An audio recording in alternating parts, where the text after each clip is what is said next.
Hello, ladies and gentlemen from around the world. Welcome to the Building a New Africa show. This is our second episode. It was good having you on our first show, and I hope you enjoyed it. And we're back today because we've got something unique, something special for each and every one of you. This is a show that is going to inform you. This is a show that is going to transform you. This is a show that is going to give you practical solutions on how we can take Africa from being the dark continent, as it's been called, to becoming a first world continent, to competing with the likes of Europe and North America. Every single person that I've met from Africa has a passion to see things become better, but very few know what to do. They're always asking me, what do we do? How do we go about change? How do we bring about change? We're tired of the way things have been. I can assure you that this show is going to give you practical steps. It's going to give you viable options that you can use in transforming Africa from where you are right now. A lot of people think you need to be president, you need to be governor, you need to be in some form of political office for you to be able to bring change. But I found that anybody can bring change. If you look all through history, the likes of Mandela, the likes of Martin Luther King, the likes of Gandhi, these were just ordinary citizens who decided to take up a cause and bring transformation to their continents, to their countries. So I want you to invite your friends, every African, wherever they are all around the world, invite them. Tell them that this is a show they don't want to miss. If you've got leaders who are friends, on your Facebook, tag them on this video, share this video with them, because the ideas that are going to be shared here would help them to govern properly, to lead properly, and to be able to get people out of poverty, out of the quagmire that they feel that they're in right now, and out of the doldrum that we can see the entire African continent in. So welcome everyone once again, and I hope you enjoy the show today. As usual, or as expected, I have with me Dr. Sunday Adelaja, who is going to be giving us the solutions that we need. Welcome, Doctor. The way you are looking like this, you are making African look handsome. Thank you. The way you are looking, I might be more in a hurry to go there. Yes, Pastor, that's what we're trying to do. We're trying to get our people to tell me that this is the way Africa looks like? Yeah, Pastor, this is what Africa looks like. Or this is the future Africa we are looking at? Right now, we're getting there. We're in the process. We're taking it one step at a time. Beautiful. It's good having you here with us this evening. Yeah, well, when you are with young, vibrant, dynamic, handsome young men like this, people like us, we have to get energy. Old men like us have to have desire to live after that. And I think what you said is right. We need more of the portrait, of the positive portrait of Africa and Africans, much more than ever before. So we need to be able to communicate the future of Africa, that the future of Africa is not where we are coming from, that where we are going is brighter than where we are coming from. So I think this is a great idea that, in fact, I was even, when you were presenting, before you introduced me, I was thinking that people who are not even interested in the program before, they will just say, they will just let me come and have a look at who is that guy, what is happening here. Thank you, Pastor. So welcome everyone once again. I'm your host, Pastor Joshua, and we're here with Dr. Sunday Adelaja. The last time we had a very good time. I enjoyed your comments. We didn't have time to go through those comments, but I wanted to keep leaving your thoughts. I wanted to keep sharing this message. I wanted to invite your friends. I wanted to tag your friends. Every African you know, please tag them. Any European you know who is interested in Africa, American, any foreigner who wants to go to Africa and want to join us in the cause of building a new Africa, please get them involved and share this message with them. So, Pastor, today we're going to be starting where we left off last week. A couple of weeks ago. Last week we had the HMT. It was such a great time. Unfortunately, people were looking forward to the program, but because of HMT. The HMT was on. So those of you who joined in last week, hope you enjoyed the HMT. It was a wonderful time talking about conversion, which makes us, into people of substance. So I hope you enjoyed that. So this week we're going to be continuing from where we stopped the last time. We're going to go to the second part, but we'll make that the first part today. Okay. And we're going to be talking about something that has really eaten into the core of Africa. It has eaten into the core of almost everybody or almost every person who is a resident in Africa, who was born in Africa. Okay. And it is an issue of superstitions. Okay. I have had you describe that is the number one problem that you have seen that plagues the African continent. That a lot of us are superstitious. A lot of us depend on things that we cannot exactly quantify. And we can see that superstitions are things that are not exactly based on facts. They are not based on science. They are not based on research. They're just based on cultural and traditional beliefs that have made us now to begin to, leave reality to hold on to things that are not exactly real, that don't, foster progress. For example, I remember you telling me of the story of a tree in your village that couldn't be moved, but then it was in the way of progress. And people thought that because that tree was, in quote, a home for the gods, people could not touch it. But lo and behold, one day, a European came, or a white guy came with a caterpillar, and people were saying, your family is going to die if you touch this tree. Your whole family will be wiped out. Your entire lineage will be wiped out. But he didn't care because he didn't believe in any of that. And he was able to get the tree out of the way, and progress was brought to your village. Yep. So I want you to tell us, what is your take on the fact that superstitions have come so far and have eaten into the core of Africa?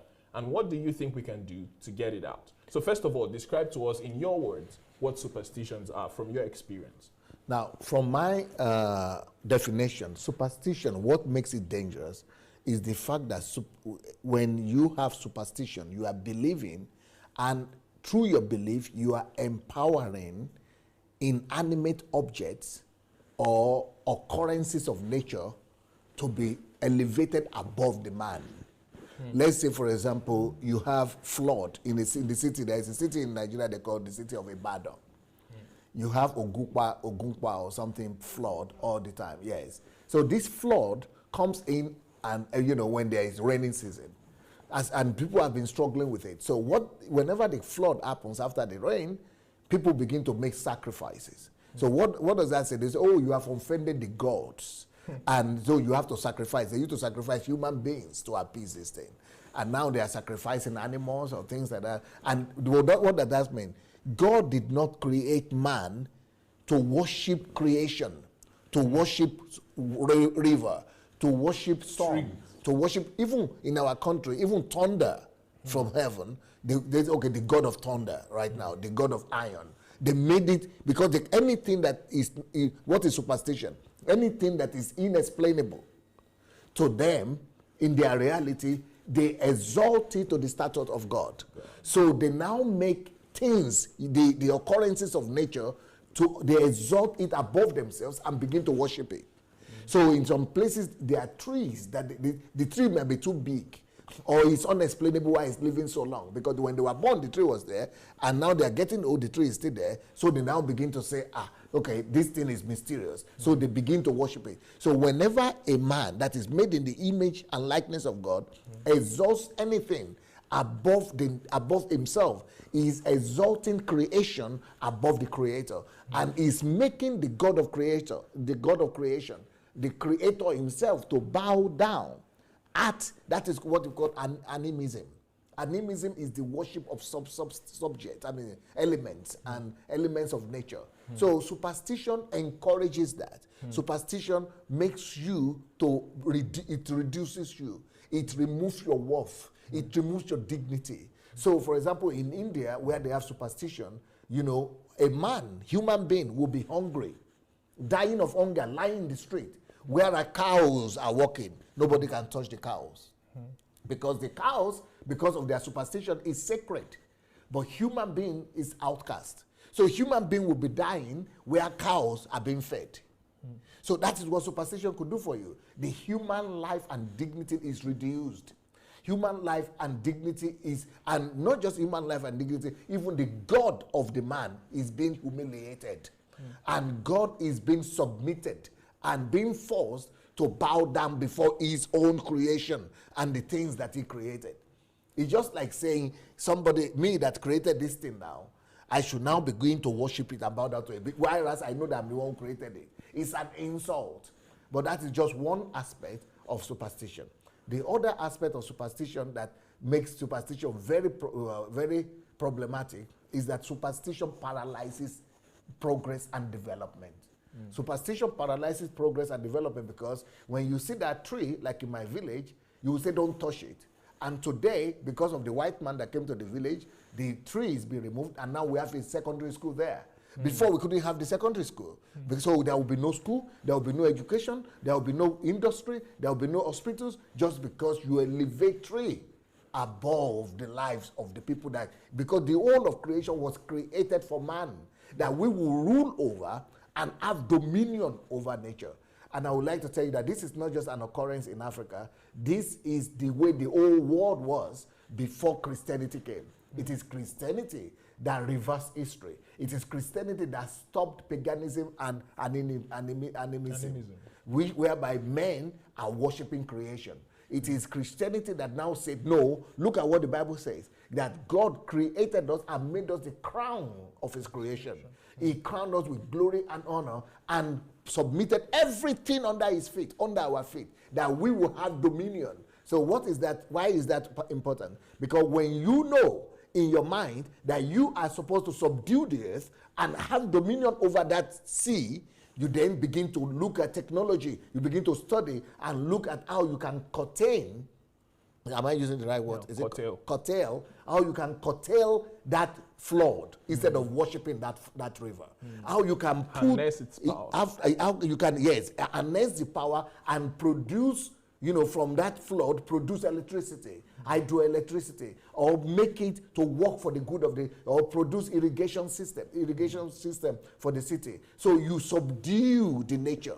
You don't worship the nature. So that is what Christianity brought. For example, that tree, we are supposed to, remove it and build the school, but besides that, use the timber, to be able to build, houses, industry, or, to even be able to do energy, to produce energy. So what Christianity brought is that man is supposed to subdue nature and use it to glorify God. We are supposed to make things, find out.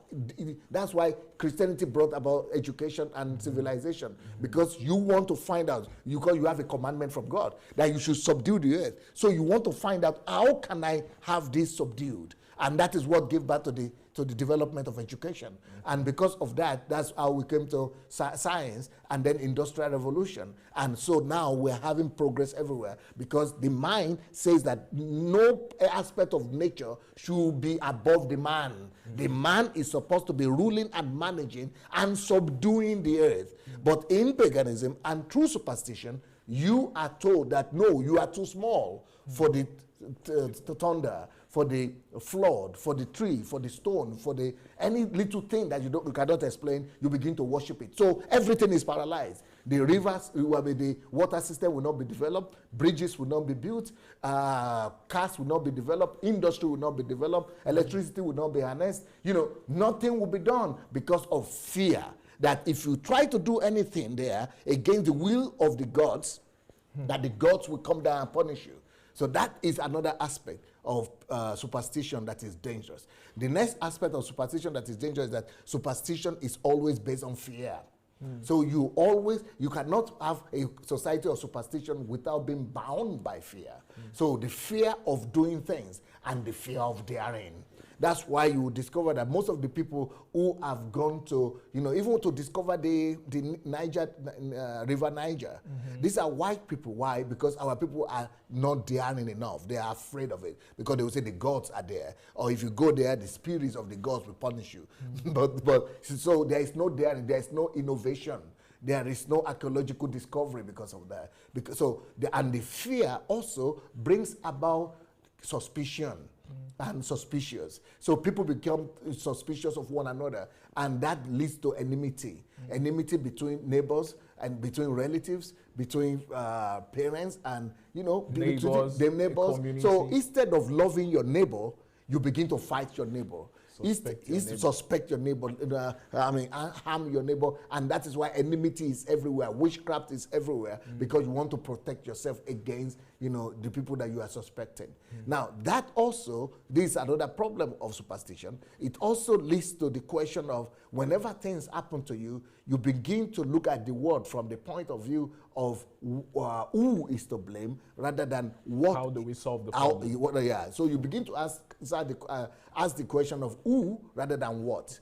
You go through life, either you are asking this question, who or what. That is, whenever any problem happens, don't focus on who, because if you say who did it, then you want to prosecute somebody. You want to, eliminate somebody. Yeah, eliminate somebody, or what do you call, make somebody into an enemy. What is that?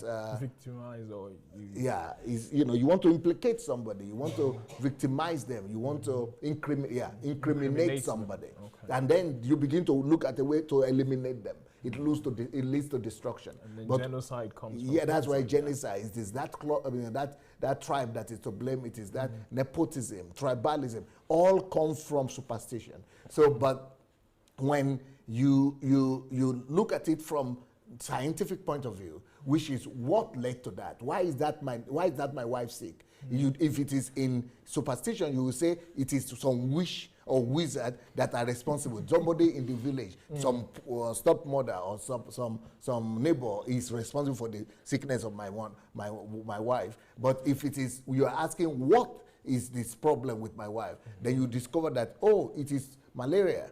That malaria is as a result of not drinking pure water. Then you could begin to purify the water. So it leads to progress. It leads to development when you live free of superstition. Fantastic response, Doctor. Thank you for making it clear. But I have a question. How come that even people who are educated still fall into this trap of superstitions?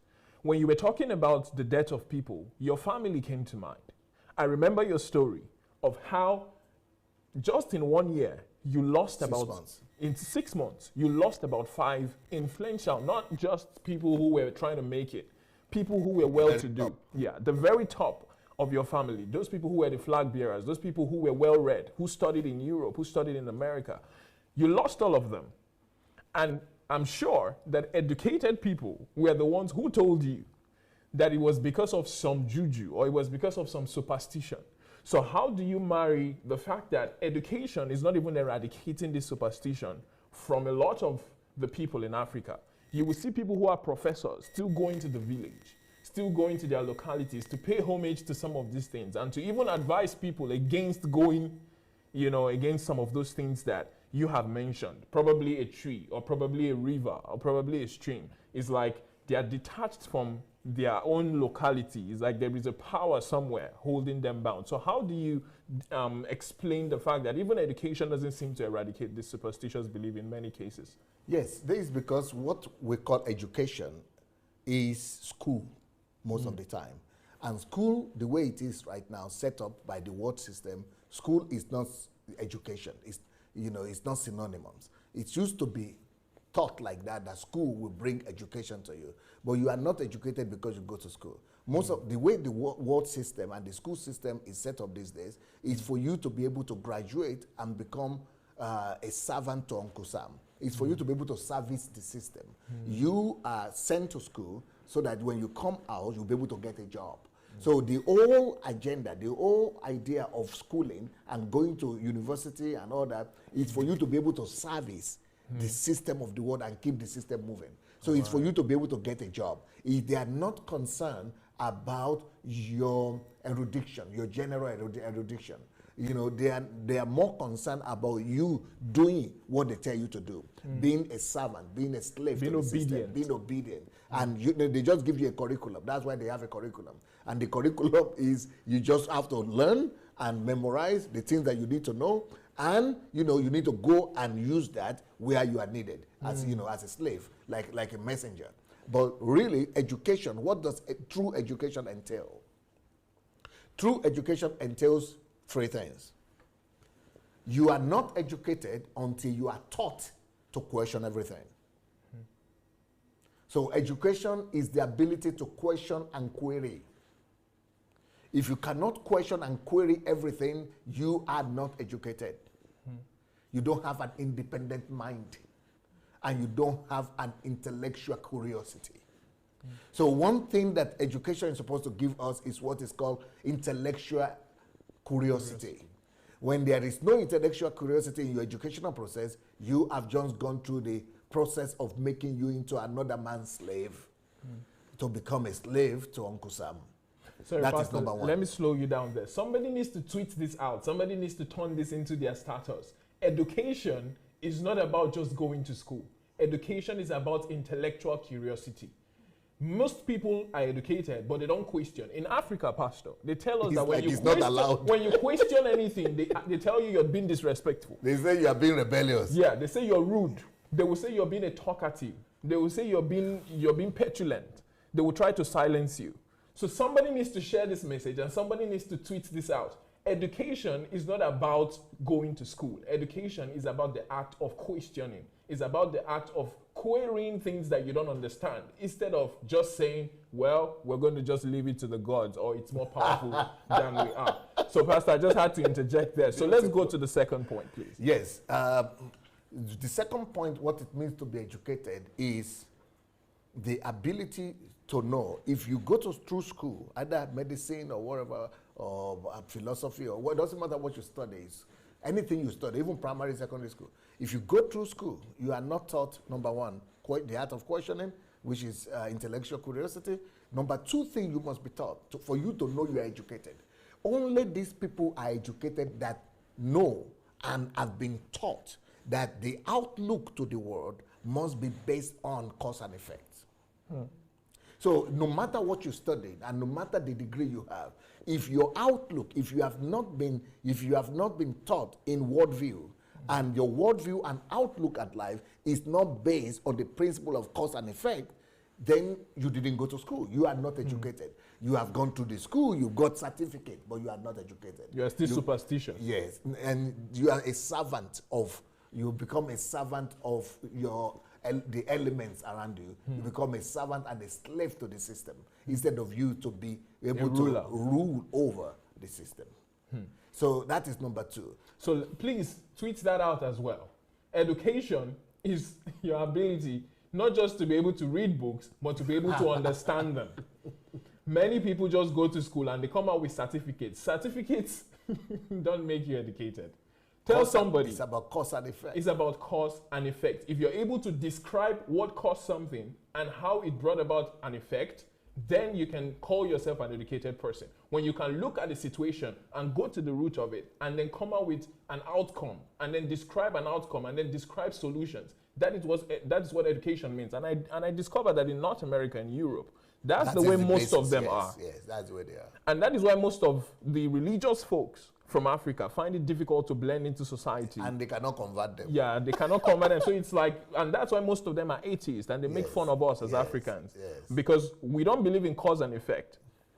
We always want to believe in the supernatural. We cling to the supernatural and superstitions. We always want to cling to the things that we were told by our grandparents, as opposed to what we were told by our teachers. In fact, superstitions hold more power than cause and effect and our educational system. Or the evidence of our eyes. Yeah. So please tweet that out and invite somebody, because we're liberating Africa. If we're going to build a new continent, if we're going to become a continent of light, not a continent of darkness, we're going to have to rely on cause and effect. We're going to have to be able to question everything and come up with viable solutions.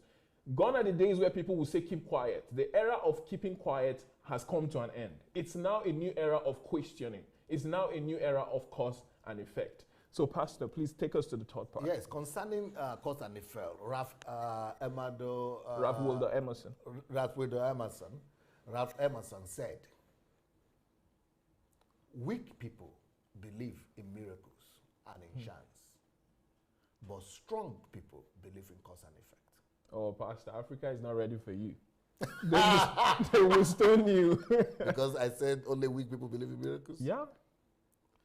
It's not me who said because the strongest people are those who can perform miracles. In our society. Yes, in Africa. Because it's a superstitious society. So it is weak people that believe in miracles and chance. But strong men and strong nations, strong people, only believe in cause and effect. There must be a reason for everything. If that is not your basic outlook at life, if that is not the foundation of your philosophical worldview and paradigm, you will be subjected to the things you are supposed to be ruling about or ruling over. So those are the basic things that make us to know that you are educated. So what you call education in Africa, that people are educated, it's not the ability to read or to go to be trained to become a doctor, who is just known, the only thing he knows is doctor. To go through the system and become an engineer. The only thing, it's not questioning nature itself. It's not questioning the reason behind what. And it's not been taught in, knowing that there are causes and effect in everything. And only what he knows is profession. He's just gone to school to get a profession. He's not been educated. Wow. So those of you who think you're educated, you might want to start questioning yourself again afresh this evening. Because if you don't meet these three criteria that was just listed by Dr. Sunday, that means that you're just a servant. And the last time I checked, most people don't like being servants. We like to lead. And the last time I also checked, continents are built, nations are built by leaders. They are built by upstarts. They are built by people who question things. They are built by people who are able to come up with solutions based on their research. And most times in Africa, Pastor, I don't think we have research facilities yet in Africa. I've not seen many. Very few. I've seen very few research facilities. They are not promoted to it is churches that we are promoting and doing advertisement for instead of research institutes. Somebody needs to tweet this out. We should start promoting research facilities instead of churches. So the next handbill that you should be promoting should be about a symposium, should be about a research facility, should be about something that is going to bring about intellectual curiosity. Because the educated people in Africa, Pastor, we only know them as people who can read and write. That's what we call educated. And the rest, if you can't read and write, they'll say you're an illiterate.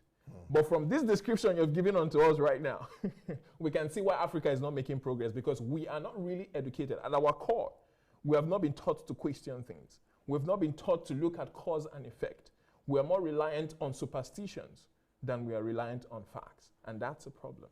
The next thing that we need to do if we want to build a developed and civilized society, and that is free of superstition, is that we must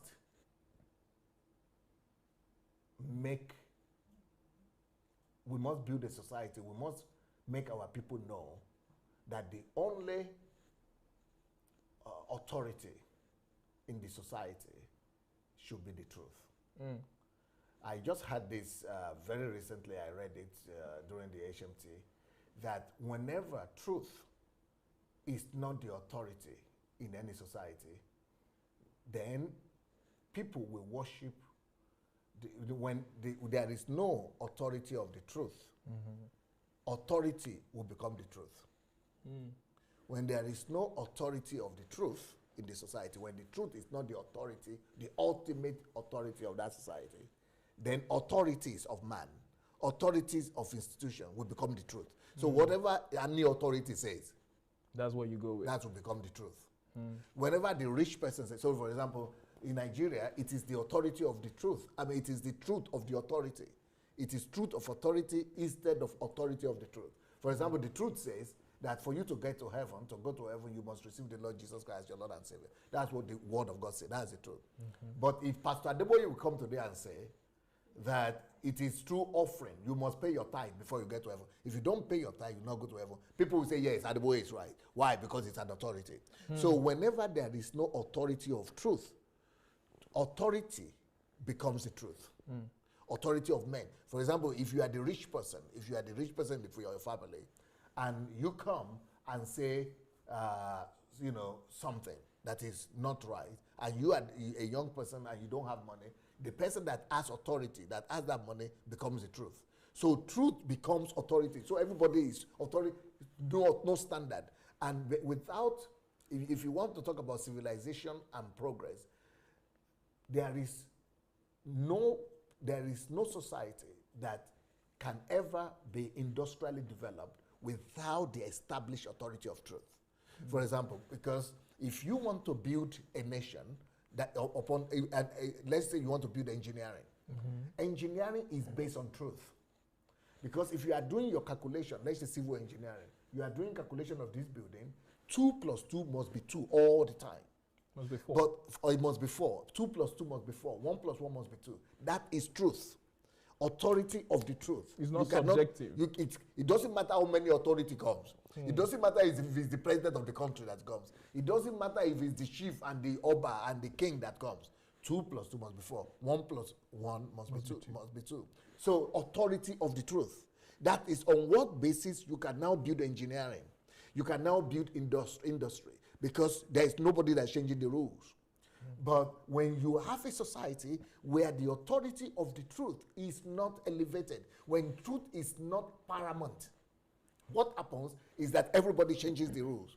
You think it is true, that's your own opinion. I come, I say, I'm richer than you, or that my own king said this, my own leader said it, my own pastor said it. Even in churches in Nigeria, there is no truth. Every church has its own truth because the church, the authority there is that pastor. So in any society like that, mathematics doesn't play an important role. Engineering, science doesn't have authority to them because they are not a society of absolutes. For you will see that you look all over the world, you will see that the only societies that are developed and that are having industrial or technical or technological progress are societies that are very particular about truth and about absolutes, and they are very particular about precisions. But in societies where there is no absolutism of truth, there will never be, because the society is no use to it. So, for example, if you give them an appointment for 2 o'clock, to them 2 o'clock could mean 2:30 or 2:10 or 3 o'clock even. There is no absolutism of the truth, and there is no precision.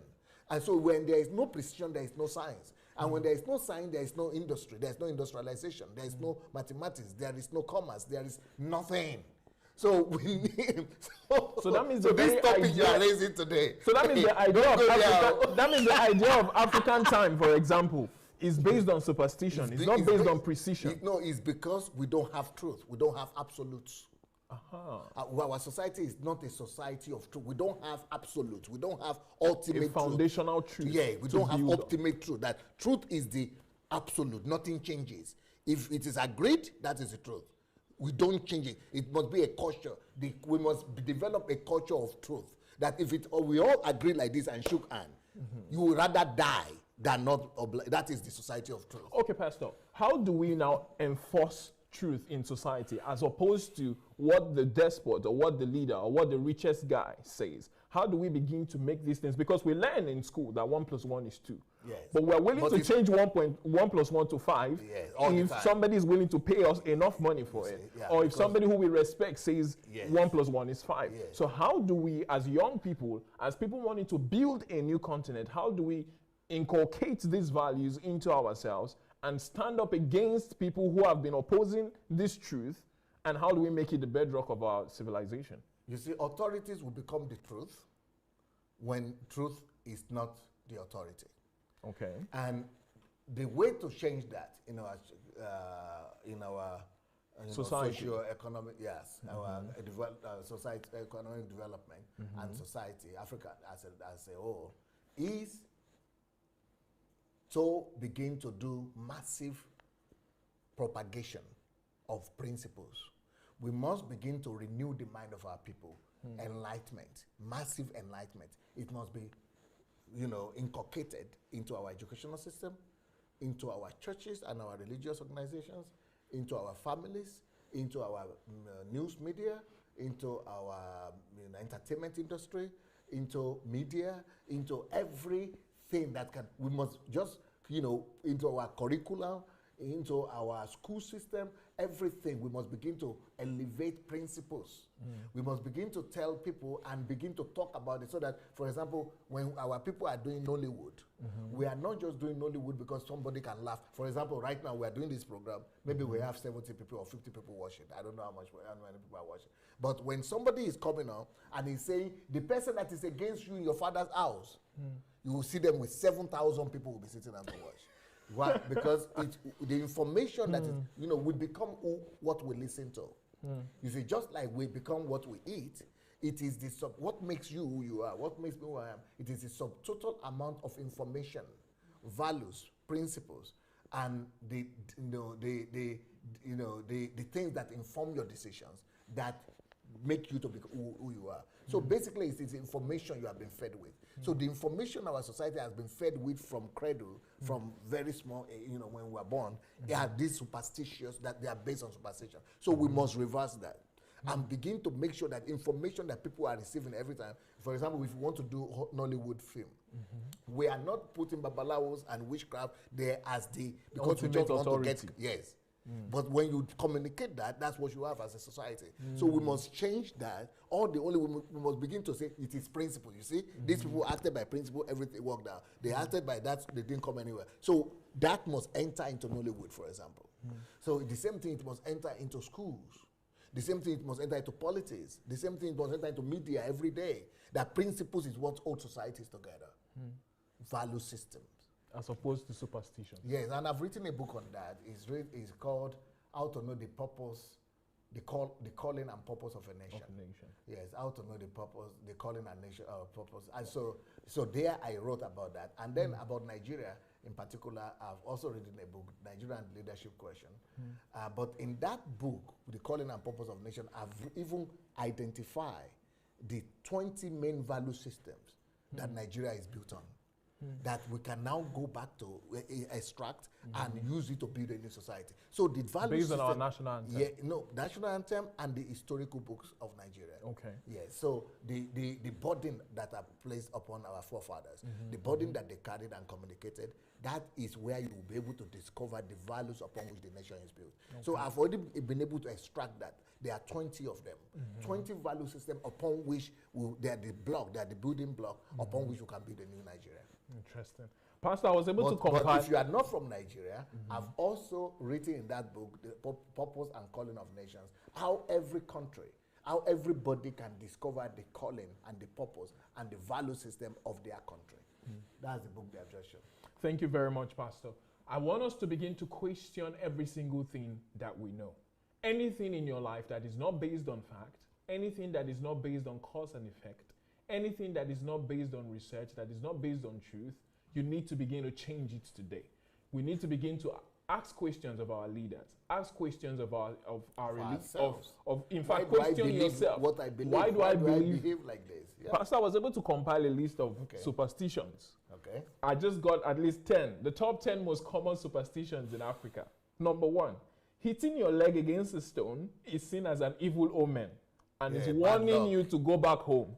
I grew up in that myself. So anybody who, for example, if it is the left leg in our culture, the left leg. If it's the right leg, it might be fortune.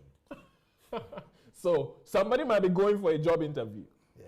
Somebody might be going for a business transaction. Yeah. And the moment they hit their foot against the stone, their right foot, the left one. Yeah. That's informing them to go back home. That thing will not work because out. It's not going to work out. So can you imagine how many people, ladies and gentlemen, have deprived themselves of great things, deprived themselves of their destiny because of this superstitious belief? Number 2, they say don't drink water from a coconut, else you automatically become a dullard, or you automatically become dumb. Yeah, you have coconut head. The last time I checked, your brain will become coconut. Coconut water was sweet and is nutritious. But for some reason, somebody came up with it someday and people began to believe it. I've seen people who actually drain coconut of water because they don't want to be dull. Ladies and gentlemen, coconut water is not enough to reduce your IQ. It's not enough to make you to go from educated to illiterate. It's not enough to stop you from questioning things you don't understand. How about you try drinking some coconut water so you have some nourishment in your body? And then you will become a more viable human being to be able to question the things that have been fed to you that are false. Number 3, Pastor. They say it's not a good idea to whistle at night.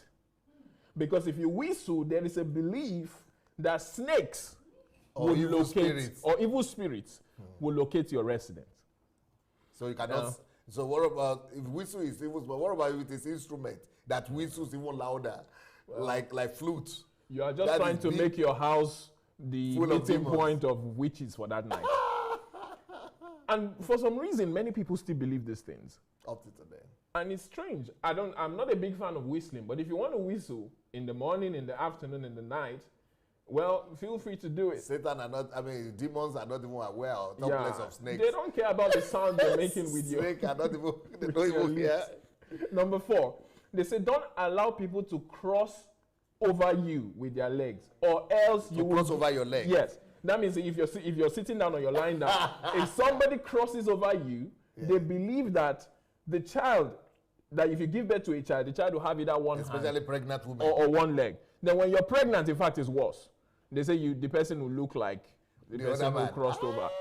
So some people, they will say, if you're not good looking, don't cross over me. Then if you're not pregnant, I don't want to lose my hand or I don't want to lose my leg. I don't know how people came up with these things, but one man one day said this and it became a norm all over society.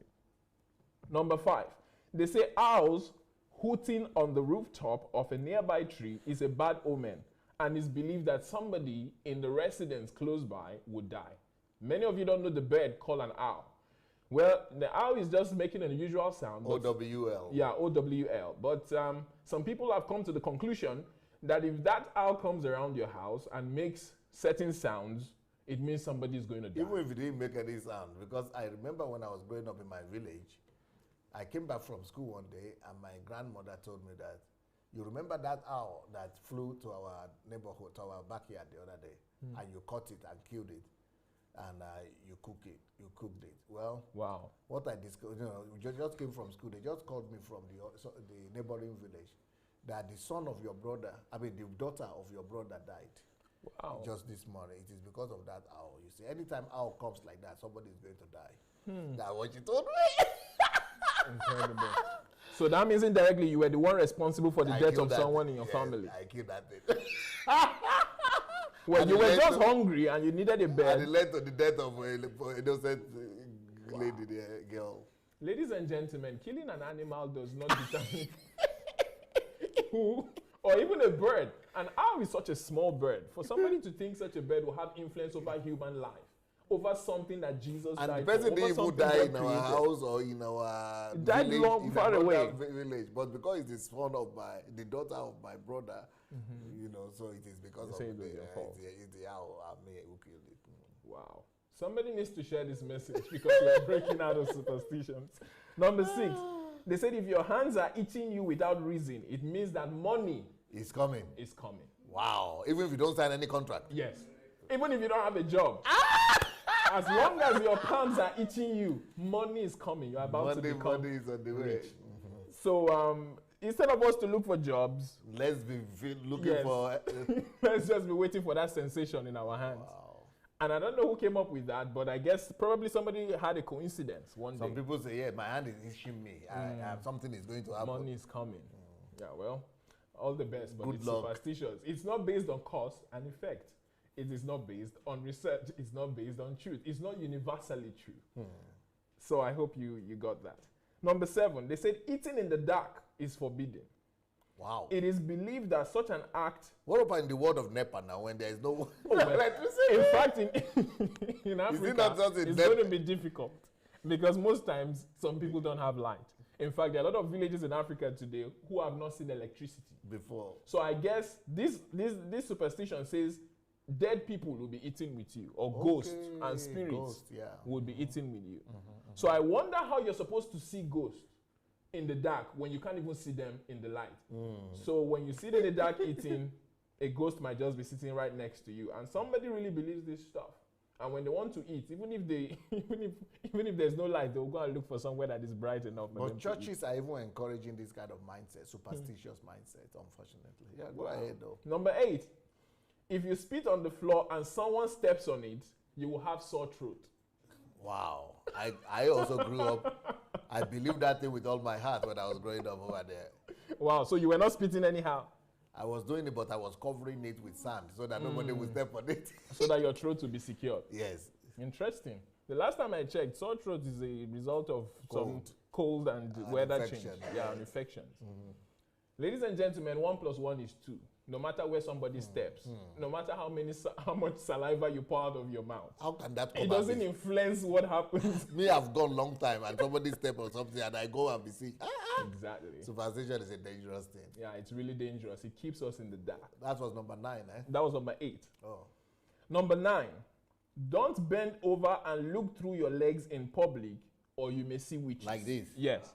They say you shouldn't bend down and look, because if you do that, you see witches, because they believe witches walk on their heads. Okay. If you look like this. Yeah, so if you look through your legs, You're about to know those who are walking with their heads. Wow.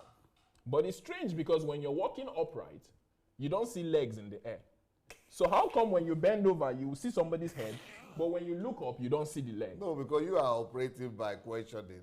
Yeah, but if we were questioning back in the day, Thinking. like if somebody said, if you bend over, so Superstition. that's really weird. That is the evil of superstition. It kills your mind and your ability to think. And to reason. Yes. That means you're not human, basically, because you're like an animal. Yeah, but if you don't reason, you are not human. That's why when Europeans came to Africa, they said these people, the only thing they have is instinct, just like animals. They sleep with each other, have all kinds of children, but they don't use their brain at all. They dance when they eat. That's the only thing they do. We were only good for slavery. Yeah, so they said they are animals. They said they are not different from animals. So that's why they took us that time. Because superstition paralyzes the mind. And that's why they were able to give us things like mirror in exchange for human beings. Yeah, because of those responses and the way they stimulated us through those gifts. And the way we responded only showed that we were not better, we had not been using our brain.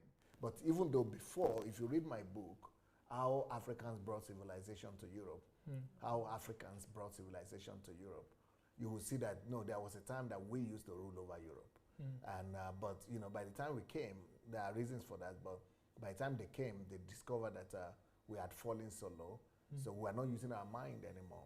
And as a result, that's why they could make us slaves. Number 10, they said hitting a man with a broom. Beating? Beating or hitting a man with a broom makes him impotent. With a broom, eh? Yes. But the broom for sweeping the floor. But the woman, you can hit her? Yeah. Okay. Yeah, so they say she will not be impotent. So that's one of the worst things you can ever do to a man, is to hit him with a broom. The only way you can get the cane. They say the only way you can overturn it is if the person retaliates by hitting you 7 times. Ooh, culture of wickedness. So when the man is able to hit you back 7 times with that broom, then his impotency is suddenly alleviated and it disappears. Ladies and gentlemen, what does fertility and the human biology, what does a human sperm and the entire process of reproduction have to do with external factors of a broom? Everything is simplicity. We have been fooled for a long time. If we're going to build a new Africa, we have to toss all these things in the trash. You see why I said education is about questioning? Because it is when you question that you think. If you don't question, you cannot think. So analytical thinking, critical thinking, and all those strategic thinking, they start with questioning. So if you don't question, you don't think. And if you are not thinking, you are not human. When God created man in Garden of Eden, Genesis 2:7, he said, as soon as God breathed into the man that he created, it was just flesh, just body. But as soon as God breathed into it, man became thinking man. That is the original. Man became thinking man. Or man became Homo sapiens. Homo sapiens means thinking man, or man. In our Bible it says man with soul, and soul is comprises of mind, mind man, or thinking man. That's what it means. So when you don't think, you are no better than animal. And that is what superstition does for you. It paralyzes your thinking faculty. Ladies and gentlemen, we need to tweet this out. We need to share this with our friends. This is the Building a New Africa show, where we're talking about viable and practical options and practical ideas that would help us build Africa into a continent that the entire African populace can be proud of. Tweet this out to somebody. Tell them what we're doing and make them to come and join us. Share this video, because somebody somewhere might still be believing something that is keeping them bound. And they might be going to church, praying about it. They might be going around. Imagine, for example, somebody might be thinking today that he's impotent because somebody beat him with a broom many years ago. No, or he's not successful as a Christian or as an individual in the society because thou shalt not touch my anointed. And do my prophet no harm. Yes, or he's poor because he didn't pay tithe. Those are all superstitious as well. Because if you don't want to be poor, you've got to work hard. Diligence, make the hand of the diligent make it rich. You see, but if they say, I didn't, the reason why nothing is working out for me is because I stopped going to church, or I didn't go to night vigil, or I meet one Sunday service. When the Holy Spirit was supposed to bring my miracle, I was missing. I was missing. As if God is not omnipresent. So our church system is doing a lot to keep people in bondage of superstition. It's all superstition right now. So it's not that church as a whole is bad. Church is good, but church has to be kingdom-oriented, biblical. But the churches we are practicing in Nigeria, they are not biblical. They are not, they are not Bible-oriented. They are not truth-oriented. They are oriented on superstition, just like the way our grandfathers used to be oriented on superstition. That's the way the churches of today are oriented on superstition. Okay, Pastor. How would you describe the state of Africa as a continent right now as pertains to superstition? Will you say we're 30% out of superstitions? Will you say we're 50%? Will you say we're 60%? Or will you say we're closer to a 70 or 80%? I think that we are maybe 30% out of the traditional, original African superstition, that that the original, the authentic African superstition, like the ones you are reading now. I think we are 30% out. 70% of Africa still believes in that. But with if we are going to include the church superstition, wow, then we are 90% in superstition. In fact, the very people who try to dispute and refuse to believe this church superstition, they are regarded as ungodly people, as atheists, as people who don't fear God. They are hated. Nobody wants to talk to them because they are reasoning. If you look at people like Wole Soyinka, for example, everybody thinks that they are ungodly. They are atheists because Tai Sholani, all those kind of people, because they don't carry religion on their head, because they are thinking, they are using their mind. It's difficult for them to, but people just think that they don't believe in God. But because they would not believe in all these crazy superstitions. Okay. What word will you give to those who are being persecuted for telling the truth? Because in a society where, like you said, 90% believe in a certain superstition, the 10% that are saying the right thing stand a huge chance of being persecuted, being silenced. So what will you say to such people who are, going against the grain and who are struggling to push back against what the majority is doing? The people who are speaking the truth must know that the only one thing that is worse than being perpetrator of evil is to see the evil and be quiet about it. That is worse than being the one that is doing the evil itself. So when you speak, you are reducing evil. But not to speak is to not just be a participant of the evil, but you are actually promoting it. But Pastor, what will you say to people who are afraid for their life? Sometime last year, or maybe early this year, there was a certain popular Nigerian musician who was able to rally people on social media to come out for a march. They wanted to protest. And everybody was pumped up about it, and they said, we are going to protest. We're going to march on the city center, and we're going to demand for the change that we want to see. But lo and behold, the night before this march was supposed to happen, suddenly there was a live stream from this musician, and he started telling people that due to new information, that he has now been told that it would be wise of him to call off the entire movement and the entire rally.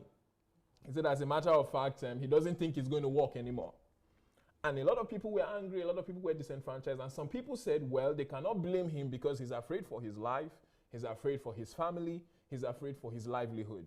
And I noticed that a lot of people are in that same boat of wanting to change things, but they are so afraid of the powers that be that they are pressured into silence. So what would you say to somebody like that, who is such a popular guy, very influential, very powerful, but he was silenced? And if somebody on that level can be silenced, what chance do those who are far below him or in influence, what chance do they stand?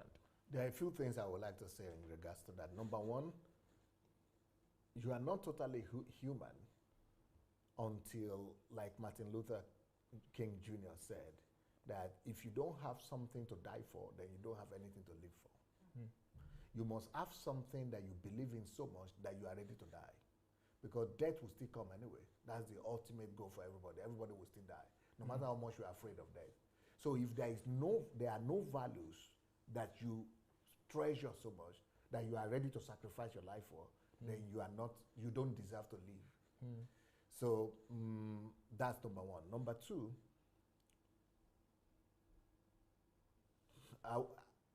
people should know that one person on the side of the truth is a majority. So it's going back to the authority of truth. So truth must become the authority in the society, and we must know that if you're on the side of truth, you are not a minority. You are a winner already. You are the majority, because truth is God. And to be on the side of truth is to be on the side of God. And it doesn't matter how many people are against you. What matters is if God, the one that is bigger than all men, is on your side, and he's always on the side of truth. So, Pastor, are you trying to tell us now that anybody who is speaking up must be willing to die for their cause? Ultimately, yes. If you want to change something. The only people who are able to change anything in the society and world are people who are ready to pay the ultimate price.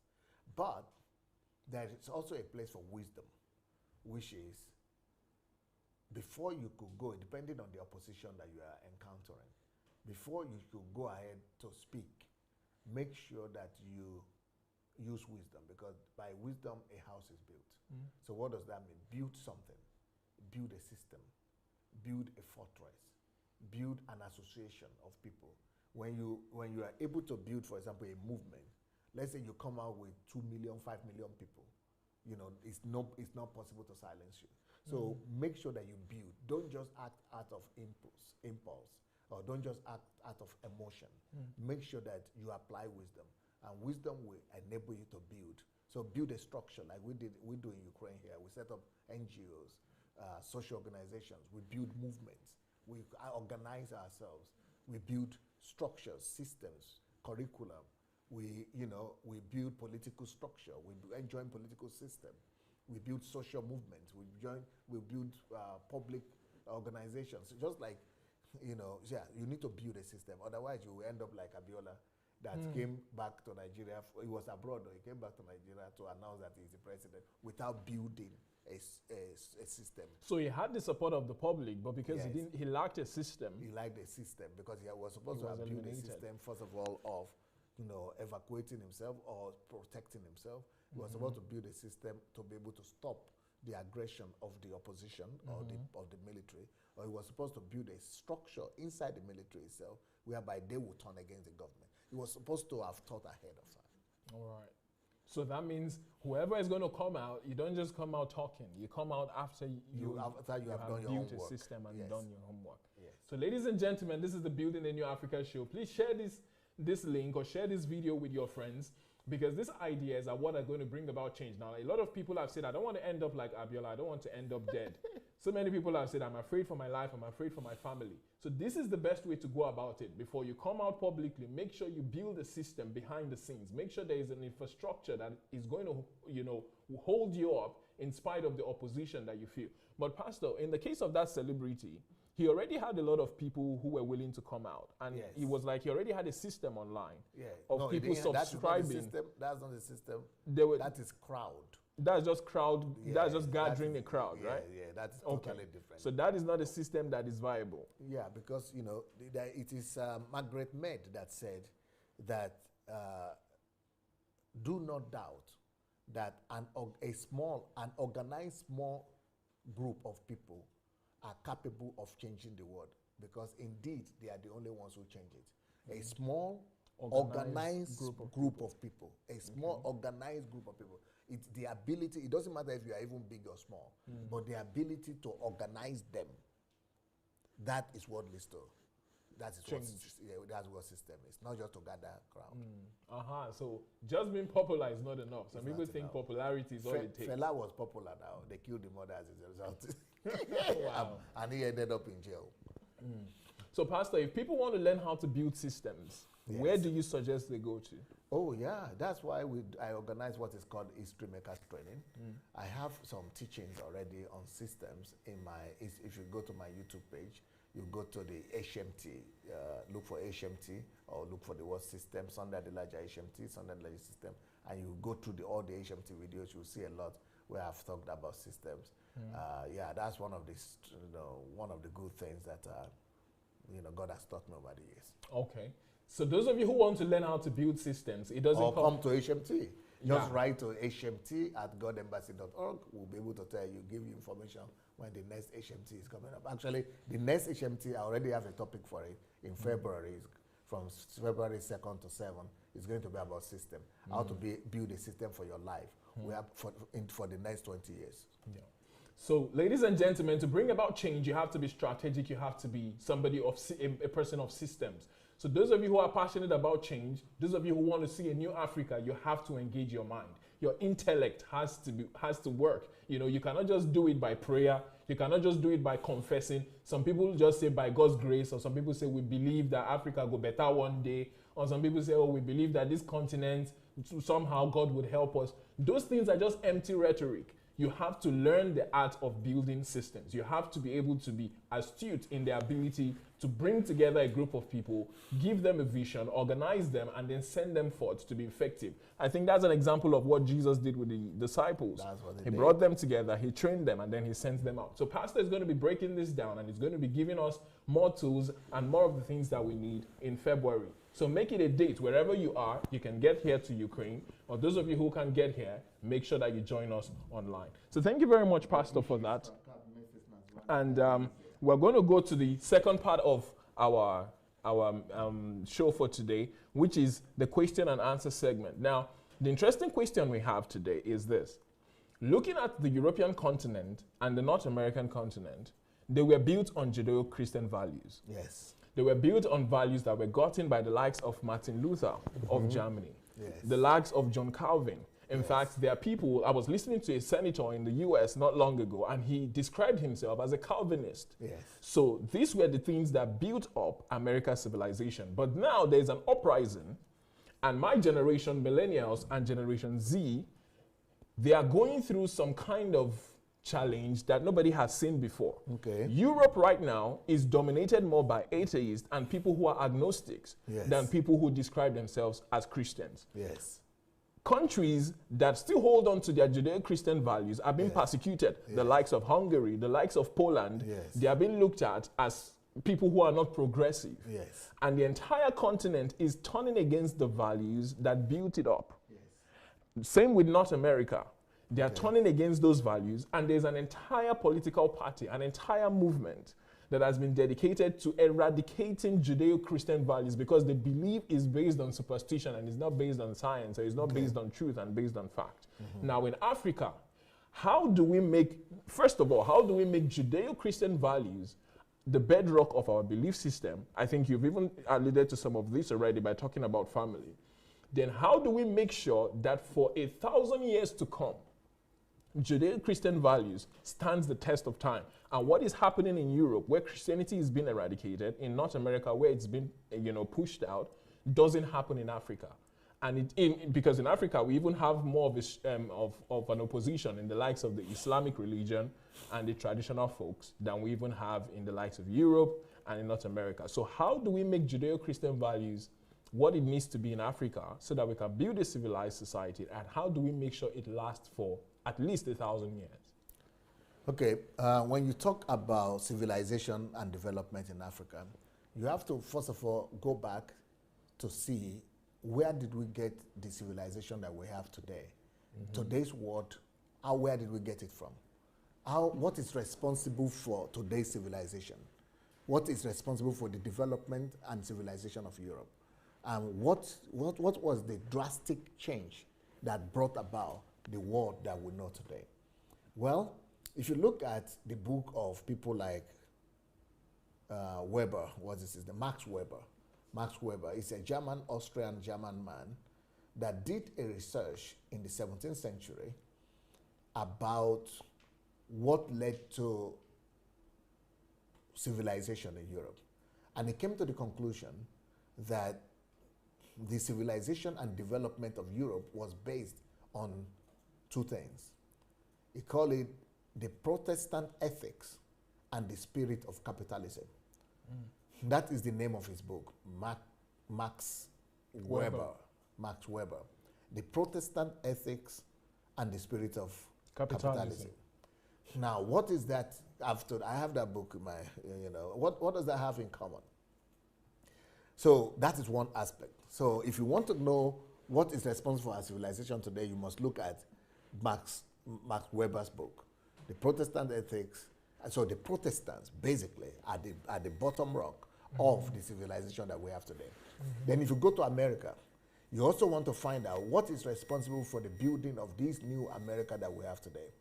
Then you have to talk about people like Benjamin Franklin and his belief systems as well. If you talk to Europe, so who are these Protestants that Max Weber is talking about? Max Weber is talking about Protestants like, first of all, John Calvin, because he grew up under the influence of Calvinism. And he was living in Austria, very close to Switzerland, and all that region, Germany, Austria, Switzerland, they were transformed. Central Europe was transformed because of the teachings of Calvin and Luther and other Protestants, early Protestants. So what did they believe? What was the belief system in Europe that, what is it that the Protestants preached that led to civilization and development? That's why I wrote a book. I wrote a book, and the book is called The Dignity of Labor, How to Transform a Nation Through the Dignity of Labor.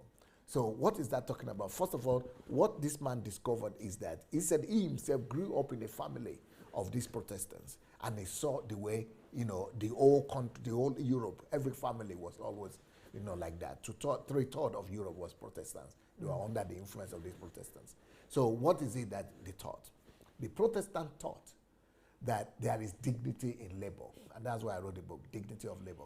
There is dignity in labor, that everybody must work, and everybody must must provide for himself and his family.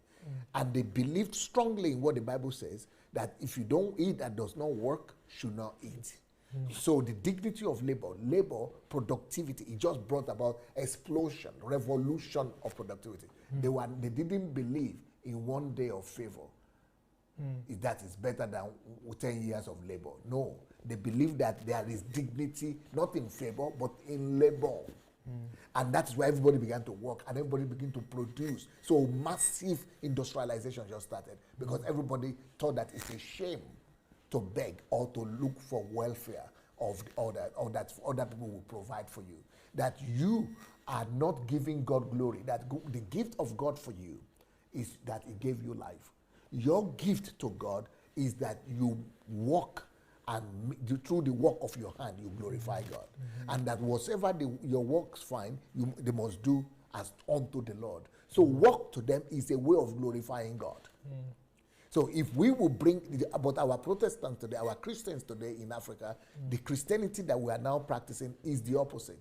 Is the Christianity that says that no, God has already given you life, and He has given you the planet Earth, that now you still have to pray to Him to come and give you every other thing you need. It is not the gospel of the Lord Jesus Christ. It is a pseudo gospel that is not based on truth. It is based on ego, on selfishness, on greed, on instant gratification, on getting something for nothing.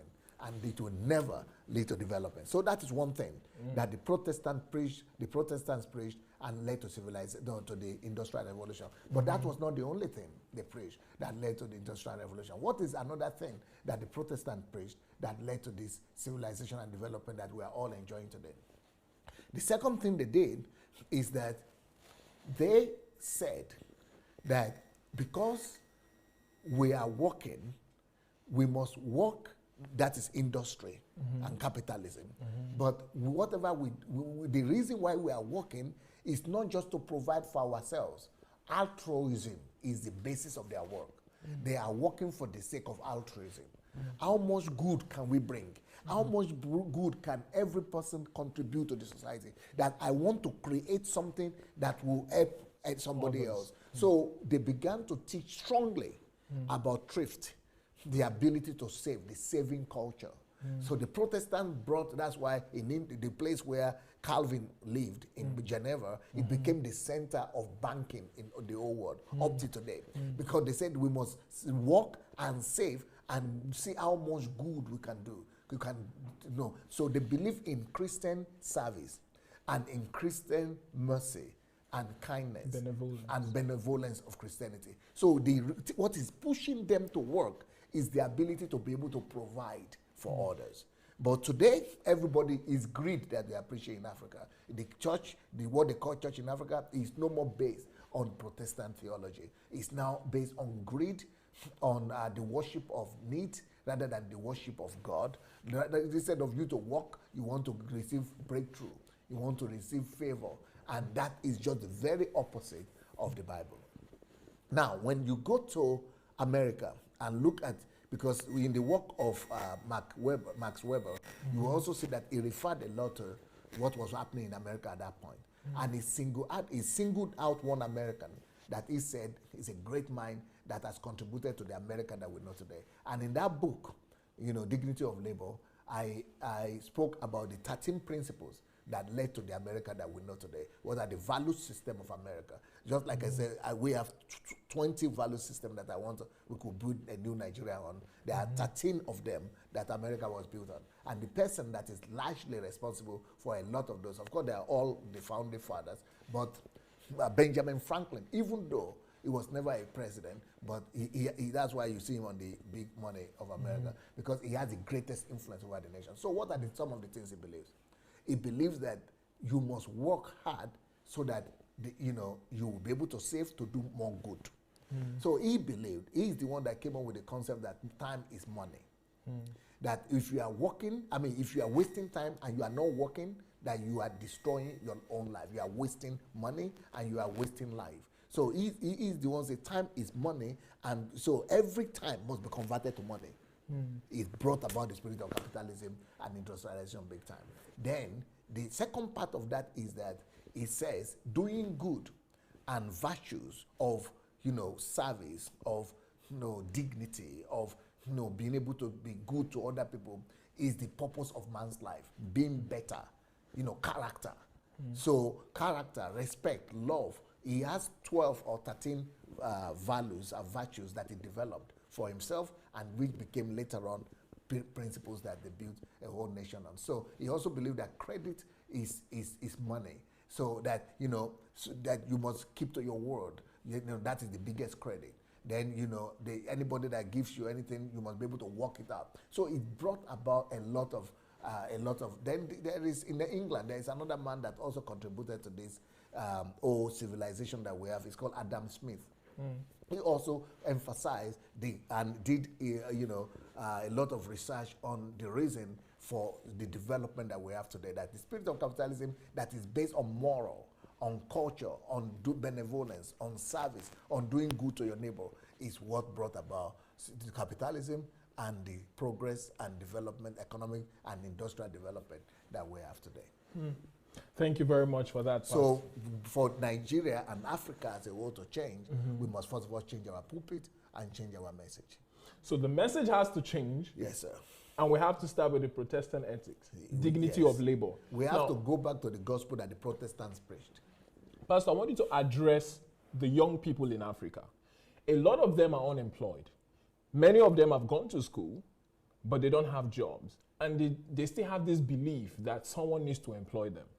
And then there's a vast majority of them who don't have the opportunity to go to school. Many of them are illiterate. What will you say to someone who will say, for example, you're talking about all these books, I don't have the money to buy them. For example, I just looked it up on Amazon. It costs $24 to get Max Weber's book. And many people are saying, I don't have the money and I don't even have anything to start with. What will you say to them? Because we have a lot of disenfranchised young people today in Africa who are listening to us and they're saying, wow, these guys sound good. The set looks good. All these ideas sound nice. But how do I start from where I am? Because I have got nothing right now that I can call my own. And I don't know where to start. So what will you say to such people?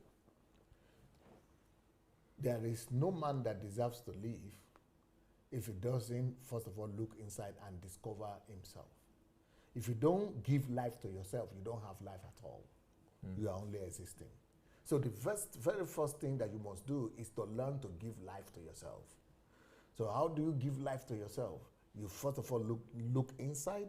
even if you are not educated or you are educated, and discover who you are. That's why I don't believe that we should be looking for jobs. I wrote 2 books. Why losing your job is the most important thing that could happen, most blessed thing that could happen to you. Why losing your job is the most important thing that could happen to you. That's number 1. Number 2, stop looking for job. Stop looking for job. Why? Because if you find yourself, you don't need anybody to employ you. So the act of looking inside yourself to discover who you are, what you can do, and then developing it is the whole essence of industry. So you need to, education the way it is right now is that people go to school to look for a job from somebody, for people to give them job, employers of labor, capitalists of the society. And that is the whole thing that is making us dependent, because we are not thinking, we are not using our mind. We are bringing ourselves and say, I'm nothing, I don't have, you give me job. No, give yourself job, discover yourself. If you would discover your gift, if you would discover your capacity, for example, if I know that I have the tendency to sing, okay, if I've discovered myself, just develop it, add value to it, make it not just local singing, pursue it, and you become, you become, successful. That is where your success is. Your success is in what is built in you, what is already, imparted in you from God. Every one of us came to this earth packaged and custom made with so many abilities and potentials. But when you look away from that and you are looking for something outside of you, that's when you lose yourself. But the best way to give life to yourself is to look inside yourself. What you are looking for outside, you will never find it if you don't first of all find it inside. You've got to first of all find yourself, who you are. And that's why I wrote that book, Who Am I? Why am I here? You've got to discover who you are. Once you discover who you are ready to begin to live. Because it is on the basis of that you now develop the skills that you need, that you discover that you can offer the world, and then that will now become the source of income and the source of revenue to sustain you and and the world around you. Okay. Pastor, I've noticed at the beginning of this show, you said something. You said intellectual curiosity is the hallmark of education. Now, I've noticed in Africa that one of the biggest problems we have is the problem of intellectual laziness. A lot of people don't have that drive to read books. You could even give them the book for free, but they will prefer to sit down, watch television series, watch the news, talk to friends, and there's just something that seems to hold people back from being able to read. So what is your prescription? I understand that in your case, you didn't have a choice. So you were forced into the system because you didn't want to stay back in your village. So you learned that you had to study. But for those who are just, life is pretty comfortable, but they're not pushing for greatness, because without that intellectual curiosity, you will not be driven on a daily basis to seek knowledge, to better yourself, to improve on yourself. So how does a young person, and they've told us that black people don't read, is intellectual laziness. So how do we overcome this intellectual laziness so that we become people who are passionate about knowledge, passionate about learning, passionate about research? No, the reason why people are not reading is because of the culture. Our culture determines our worldview. And our worldview right now is such that it is paganistic. So what do I mean by that? The worldview that we have is that you can get something for nothing, which means that wealth and success, achievement comes because destiny smiled at you, because God decided to bless you. That is the culture we are coming from. It's still superstition. So our whole worldview is based on superstition, that it doesn't matter what you do. If somebody doesn't help you, or if destiny, if your head or destiny, if you're not lucky, if you are not lucky, or God doesn't, or something, God doesn't bless you, or pastor doesn't pray for you, or if the gods don't smile at you, or if there's destiny, if fate is not on your side, that doesn't matter what you do anyway. But I mean, don't you know other people who have read? I mean, is it book? How many people have finished book? What do they have?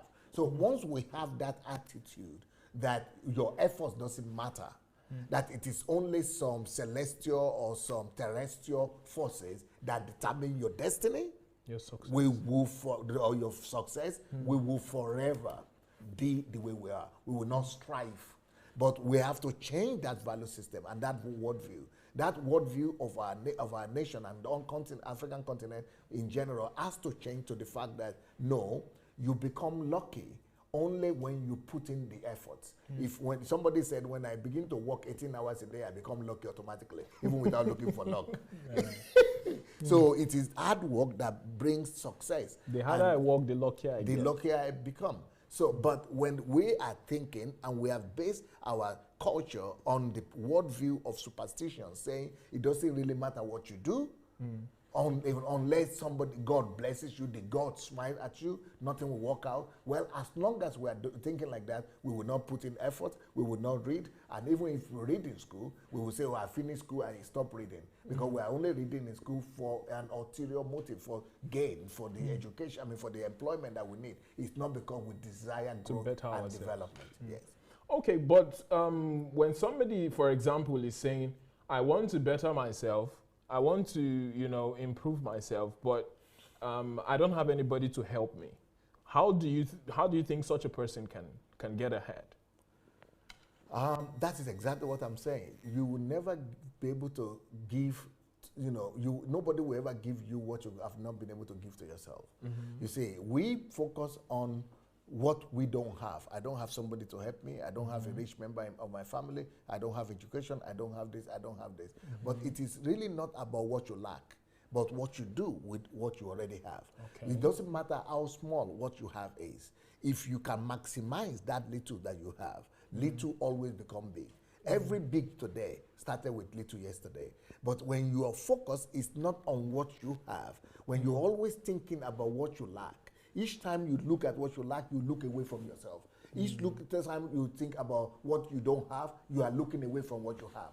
But if you could for a while stop and begin to forget about what you don't have or what you lack, and begin to look inside yourself about the little, even like the mustard seed that you have. Once you begin to walk it, you will discover that small is the big. Big is the small of yesterday. Wow. Incredible answer. Ladies and gentlemen, I hope you're learning a lot today. Please share this video and share these lessons with your friends. Like Dr. Sunday has told us, for us to build a new Africa, we're going to have to discover who we are. We cannot just depend on our leaders to do it for us. We cannot depend on other people to figure out who we are for us. We have to do the hard work. We have to get intellectually curious. We have to be willing to go into ourselves and do the hard work that it takes to get out the virtues that we need to be able to build a new Africa. Don't look to somebody else for solutions. Look to yourself. You are the answer. Don't look to the person who you're going to vote for next year or the person who you're going to vote for 3 years from now. Everybody needs to begin to ask themselves. I think it was the president of the United States, John Kennedy, that said, don't ask what your country can do for you. Ask what you can do for your country. And it's incredible because a lot of us don't have that value system of contribution. Instead, we want to get something first before we begin to think of maybe helping someone else. And I think that is where the real problem is. So please share this message with someone because it is really going to help to change their paradigm. Because, for example, like Doctor said, if you keep believing in your mind that is some celestial being that is going to bless you before you become rich or before you become successful, you won't be doing the hard work. You won't take time to study and better yourself. Now, Pastor, what will you say to people who use the Bible as defense? For example, they say Solomon said, the race is not for the swift. And they say it's not the person who is fastest or it's not the person who is smartest that always comes out on top. What will you say to such people? Because they are now using the scriptures to back up their own laziness and to back up their own plight and their own self-pity, which is, I did my best, nothing happened, and the Bible says the race is not for the swift, so I guess I'm just being unlucky. What will you say to such people? Yes, that particular scripture says the race is not for the swift, but it didn't end there. It gets to the end where it says, but time and chance is for all. So you've got to maximize time and opportunities. So it's still about, if it's not the race, it's not the fact that you run, it's timing. Yeah, and then it's chance that you take. You've got to take your chance. So people are quoting half of that scripture. They are not quoting the whole thing. So they're just using that to placate themselves and to make themselves, comfortable in mediocrity. But you see, even the Bible says that the earth, the heavens of heavens is the Lord's. But the earth he has given to the sons of men. So it is what you do in the earth that determines your destiny. Fantastic. Ladies and gentlemen, we're learning a lot. And we're almost coming to the end. Now, the other part of my question that I asked, America and Europe is going through a time where there is now been an erosion of the values that they built in. So how are we in Africa going to make sure that we don't fall into the same trap, that when we build up, it will last and stand the test of time, and it won't be taken over by a new system of corruption, a new system of socialism, a new system of dependence that we now see a lot of young people falling into? Well, you must also know the story in Europe of what led to what is happening in Europe. What led to what is happening in Europe, the atheism, agnosticism, and all the unbelief that is in Europe started because of the actions of the church. The church pushed the brilliant minds from their midst. And because the church will not change and will not adjust and will not, embrace progress enough. The church was being based on superstition most of the time. And because of that, people who are looking for empirical evidences and scientific justifications for truth, they were pushed away from the church. Some of them were even killed. So that is what led to what we are seeing now with Europe is what the church has sown. The church sown this seed of non-tolerance, and now we are reaping the seed, the fruit of humanism. Okay. So, but the African continent is actually, trailing that same path right now, because the way religion is going in Africa, not benefiting the culture, not benefiting the people, it will push our young generation and the younger people away from God altogether. It will get to a place people want to say, I don't want to believe in this God anymore, because education, because progress, because science is giving me more than education. They will hate church. They will hate if our leaders, the churches of today, don't begin to pay more attention to people than structure. Don't begin to pay attention to more young people than to cathedrals and to their empires. We will end up like Europe sooner or later. So the secret to safeguarding it is in actually being consistent. Pastors have to come back to real Christianity. So it all comes back to the church. Yes. Pastors and the message, because people become what they hear. It is the information that we're exposed to that determine who will become. Okay. So if I said before, we need to bring back value systems into our society and change our continent and remove superstition by inculcating these value systems and the basic 20 value system for Nigeria that I spoke about into the educational system, into the media, into the entertainment world, into the family and everything. But everything depends on the pulpit, because all those people who are doing the educational system, they go to some churches. The families go to church. The people in the media and Nollywood, they go to church. So if the church and the message, because they are all listening to pastors, if the church, the message that is coming from church doesn't change, there's no way all these values will be propagated. Like, for example, in every Sunday in Nigeria, at least 40 million people sit down and listen to one man, to their pastor. And if those people begin to talk about values and the Protestant ethics and the principles of productivity and progress, you see we'll be able to advance very, very fast. Incredible. So it all comes back to the church. So ladies and gentlemen, please share this message with your pastors. Share this message with your home group leaders. Share this message with your fellow church people. Those who have even been hostile towards you, in love, keep reaching out to them, because ignorance is what has brought about a lot of what we've seen. Like, ignorance from the church is what made them to persecute people who were scientists, to persecute people who were making breakthroughs. And that is what pushed them out of the church. And we are still doing the same thing. Society. We are doing the even worse today, because what we are doing in Africa right now is that the people who are supposed to be our scientists, who are supposed to be building our bridges, who are supposed to be building our hospitals, who are supposed to be building our roads, we are keeping them in the four walls of the church to be praying and becoming pastors, everybody, instead of them to go out and do what the Protestant taught, that no, go and glorify God in every sphere of life by, with the works of your hands. Thank you very much, Pastor. So we have to get reading, ladies and gentlemen. All the books that Pastor talked about, please see them as prescription drugs that you need to take to survive.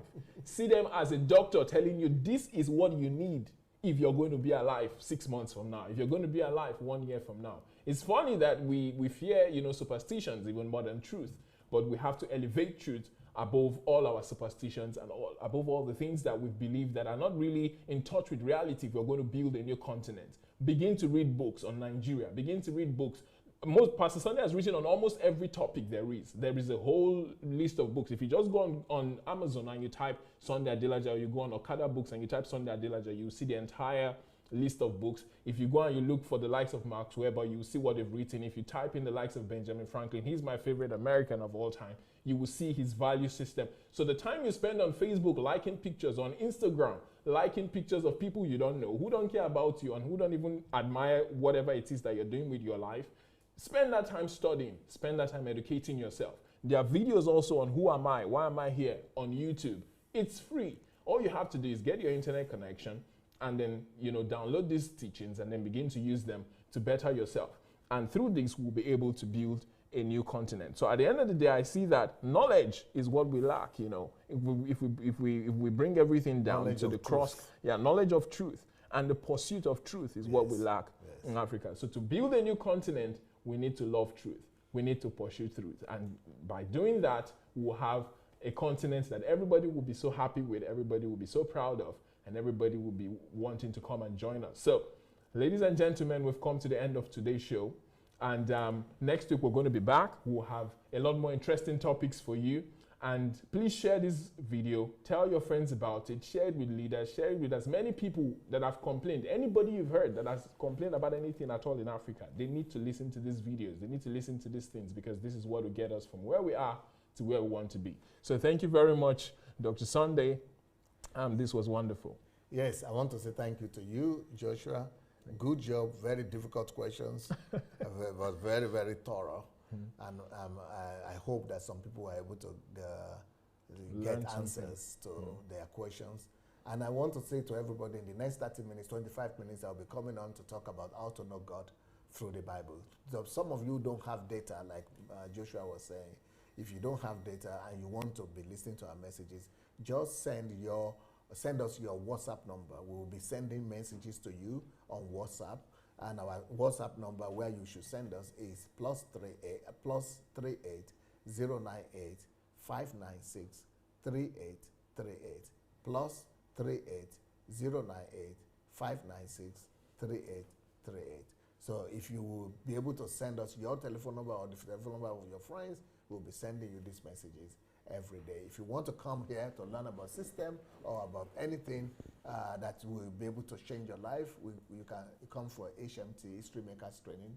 And the way you do that is by writing to hmt@godembassy.org. And you can join my free mentorship program by going to sundayadelajablog.com/mentorship. It's free. So thank you so much, everybody. Joshua, thank you so much, you are Doctor. the new sheriff in town. Thank you very much, Pastor. Congratulations. Thank you, Pastor. So thank you very much, everyone, for joining us. Please don't forget to share. And if you know you're educated or you think you're educated, you might want to re-listen to this teaching again, because education has been broken down and has been given a new meaning today. So those of you who think you're educated, please share. Those who think they're educated need to hear this stuff, because it will help to revolutionize their minds. Thank you very much, Pastor. We really enjoyed it today. And next week, we're going to be back with more interesting ideas, more interesting topics. And I believe that a new Africa is on the horizon. Thank you very much. Have a great evening. Goodbye.